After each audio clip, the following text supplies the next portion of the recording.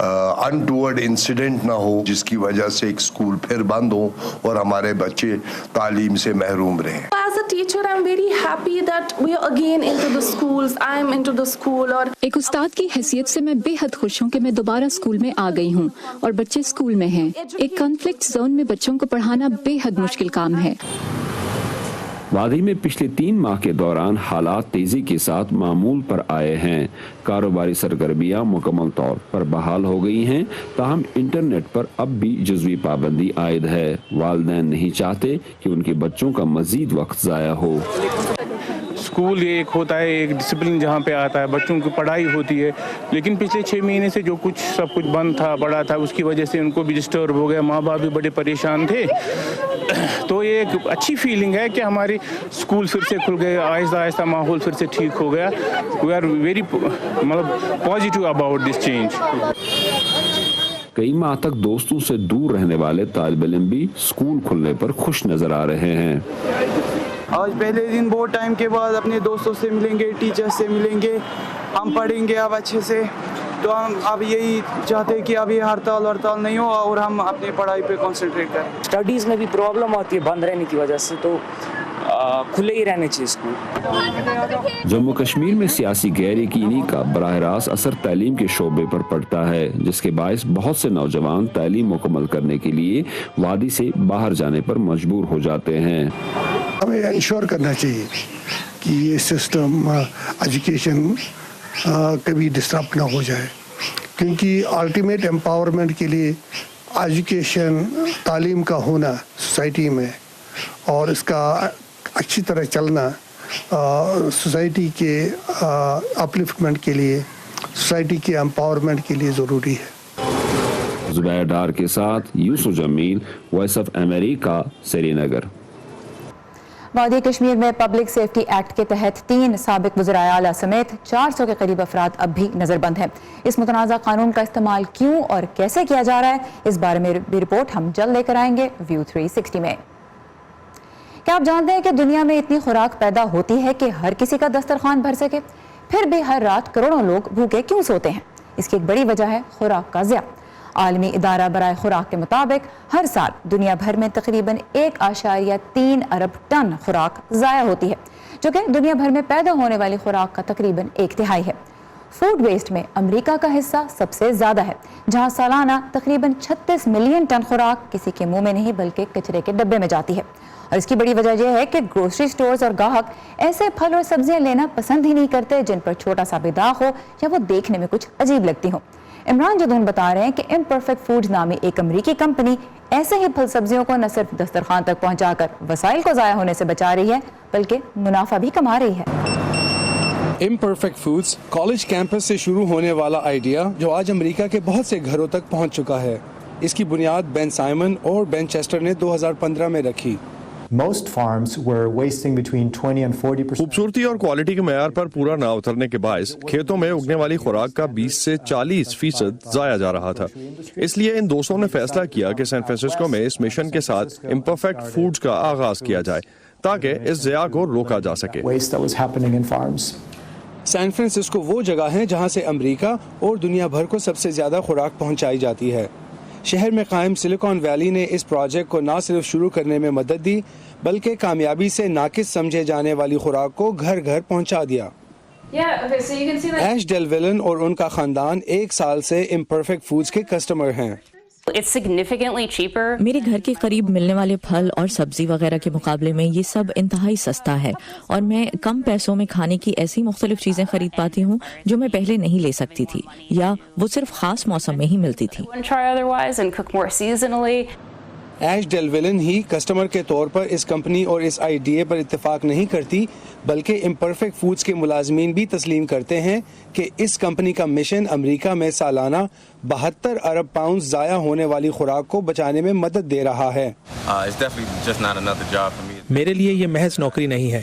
مجھے یقین ہے کہ اس کے ذریعے ہم دنیا بھر خصوصاً امریکہ میں ضائع ہونے والی خوراک کو بچا رہے ہیں. روزانہ بہت سے ایسے لوگ ہیں جو بھوکے سوتے ہیں. امپرفیکٹ فوڈز کی جانب سے یہ ناقص خوراک عام سٹورز میں دستیاب نہیں ہے لیکن ایک ویب سائٹ کے ذریعے اسے گھر گھر پہنچایا جا رہا ہے اور مختصر عرصے میں تقریباً 2 لاکھ سے زیادہ افراد ان کے کسٹمرز بن چکے ہیں.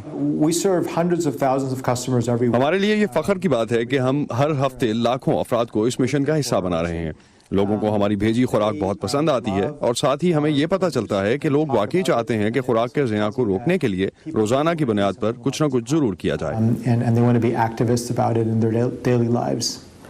امریکہ میں اکثر گروسری سٹورز ایسی خوراک کو مسترد کر دیتے ہیں جو ان کی کوالٹی کے معیار پر پورا نہ اترے. امپرفیکٹ فوڈز کا مشن اس بات کی حوصلہ افزائی کر رہا ہے کہ لوگ پھل اور سبزی خریدتے ہوئے خوراک کی چھانٹی کرنا بند کر دیں تاکہ خوراک کو غیر ضروری طور سے ضائع ہونے سے بچانے کے ساتھ دنیا سے بھوک کو بھی کم کیا جا سکے. Imran Jadoon, voice of America, Washington D سی.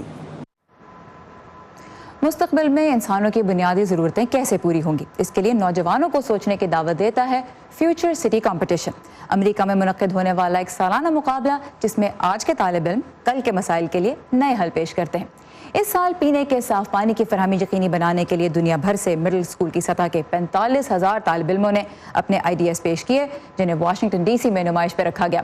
سب سے کامیاب آئیڈیاز کیا تھے، آئیے دیکھتے ہیں.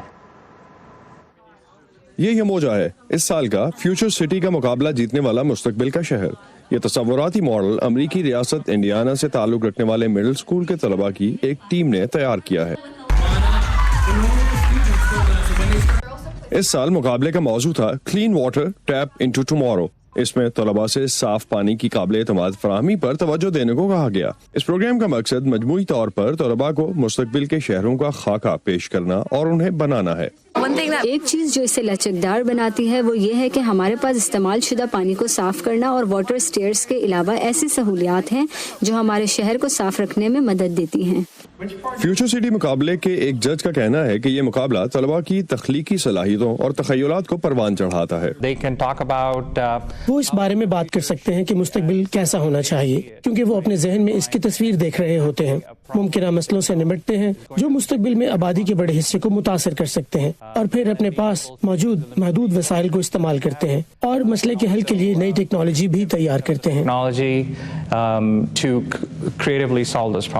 28 سال سے جاری اس بین الاقوامی پروگرام میں 40 سے زیادہ امریکی ریاستوں کے 15,000 مڈل اسکولوں کے 45,000 طلباء نے حصہ لیا.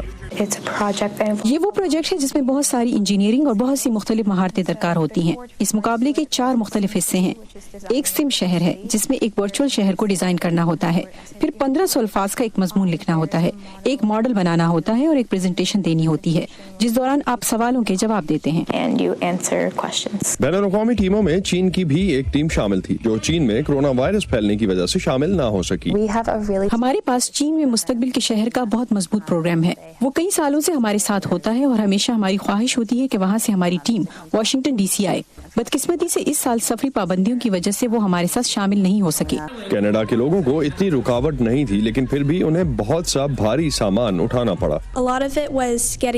اس میں سے بہت سا کام ماڈل کو یہاں لانا تھا. ہمیں اسے یہاں بھیجنا پڑا اور جب ہم پہنچے تو اس کے بہت سے حصے گر گئے تھے لہٰذا ہمیں اس پر دوبارہ کام کرنے میں بہت محنت کرنا پڑی.